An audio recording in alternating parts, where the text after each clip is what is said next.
Assalamualaikum warahmatullahi wabarakatuh. Perkenalkan, nama saya Muhammad Fikri Ramadan. Maksud dari saya sekarang adalah ingin mengerjakan tugas video UAS dari otonomi daerah. Jadi saya ingin menjelaskan tentang pengertian otonomi daerah. Menurut buku Miriam Mudiarjo, otonomi daerah merupakan suatu kebijakan yang memberikan hak kepada wilayah untuk mengelola wilayah atau urusan pemerintah dan pelayanan publik dengan harapan dapat meningkatkan partisipasi masyarakat dalam pembangunan secara tidak langsung. Otonomi daerah adalah hak atau kewenangan dan kewajiban daerah otonomi untuk mengatur dan mengurus wilayahnya sendiri, seperti urusan pemerintah dan kepentingan masyarakat setempat. Secara umum, otonomi daerah bertujuan untuk meningkatkan kemandirian daerah, memperkuat demokrasi lokal, dan mendorong partisipasi masyarakat dalam proses pemerintahan. Otonomi daerah merupakan bagian dari sistem desentralisasi yang memberikan kebebasan kepada masing-masing daerah untuk mengurus daerahnya masing-masing. Sistem ini diterapkan pada masa reformasi pada tahun 1999. Setelah disadari bahwa sistem sentralistik yang selama ini diterapkan di Indonesia dinilai tidak efektif atau kurangnya kurang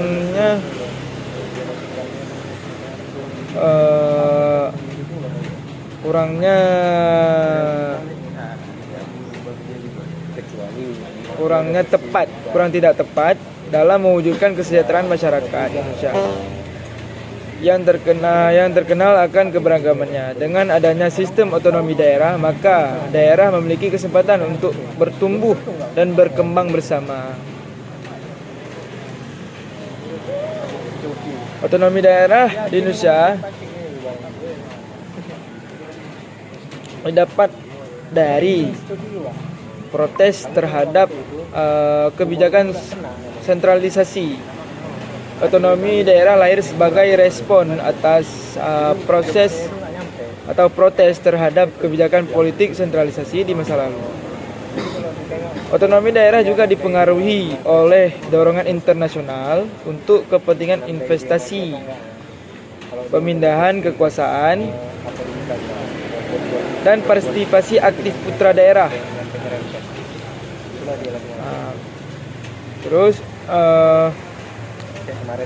saya mengambil contoh dari Aceh dengan model desentralisasinya. Kekhususan dan keistimewaan Aceh mengalami pasang surut dalam perjalanan ketenagaraan Republik Indonesia. Berdasarkan pasal 18 Undang-Undang 1945 dapat disebutkan bahwa daerah Aceh merupakan daerah istimewa dan khusus. Daerah istimewa terkait dengan kewilayahan, yaitu keistimewaan dalam bidang agama, adat, pendidikan, dan ulama sebagai diatur dalam Undang-Undang Nomor 44 Tahun 1999, sedangkan daerah khusus terkait dengan pemerintahan sebagaimana diatur dalam Undang-Undang Nomor 11 Tahun 2006. Sebelumnya diatur dalam Undang-Undang Nomor 18 Tahun 2001. Oleh karena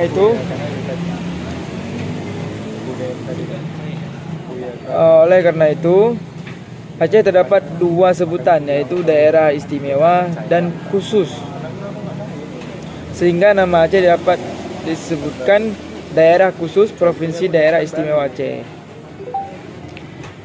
Pembagian urusan pemerintahan.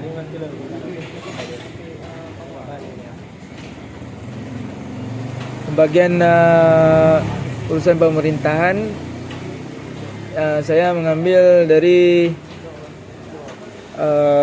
pasal 227 tentang kesehatan. Pemerintah Aceh dan pemerintah kabupaten kota wajib menyediakan pelayanan kesehatan yang layak dan terjangkau bagi seluruh masyarakat. Penyelenggaraan pelayanan kesehatan harus sesuai dengan prinsip-prinsip keadilan, pemerataan, dan berorientasi pada kesejahteraan masyarakat. Pemerintahan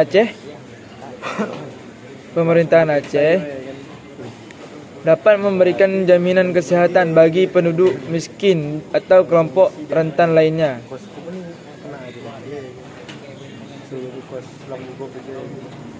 Undang-Undang Pemerintahan Aceh menegaskan pentingnya pendidikan kesehatan sebagai kebutuhan dasar yang harus dijamin oleh pemerintahan Aceh dan kabupaten kota. Pendekatan yang digunakan menekankan nilai-nilai keislaman dan kearifan lokal, serta menjamin layanan bagi kelompok-kelompok rentan dan masyarakat miskin.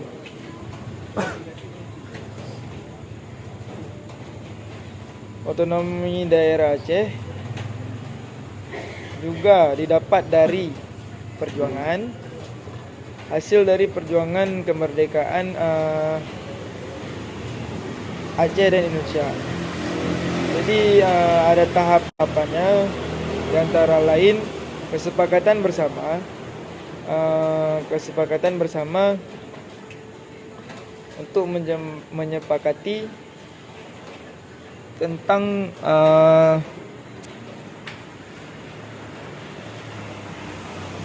perjanjian damai, yaitu perjanjian Helsinki. Dari situlah didapat otonomi daerah yang didapat dari perjuangan. Contoh-contoh penerapannya seperti penerapan syariah Islam, sistem politik lokal.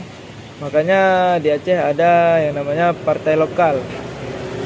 Diberikan kewenangan untuk membuat partai-partai baru. Dan pengelolaan sumber daya alam. Aceh memiliki kewenangan lebih besar dalam mengelola sumber daya alamnya. Bagi hasil fiskal, Aceh mendapatkan dana otonomi khusus dan bagian hasil sumber daya alam yang lebih besar dibandingkan daerah lain. Otonomi khusus Aceh diperoleh sebagai bentuk penghargaan atas sejarah perjuangannya, penyelesaian konflik melalui perjanjian damai, serta pengakuan pemerintahan pusat. Terdapat kekhususan Aceh dalam aspek agama, budaya, dan politik. Dasar hukumnya diperkuat oleh Undang-Undang 1945, Undang-Undang Nomor 11 Tahun 2006, dan Perjanjian Helsinki. Manfaat kelebihan otonomi khusus untuk Aceh itu sangat penting karena adanya pengakuan identitas lokal, kewenangan yang lebih besar, hak ataupun Aceh memiliki kewenangan untuk mengatur berbagai aspek pemerintahan lokal, termasuk tata kelola, sumber daya alam, dan pendidikan, tanpa terlalu banyak intervensi dari pemerintahan pusat. Peran strategi dalam perdamaian,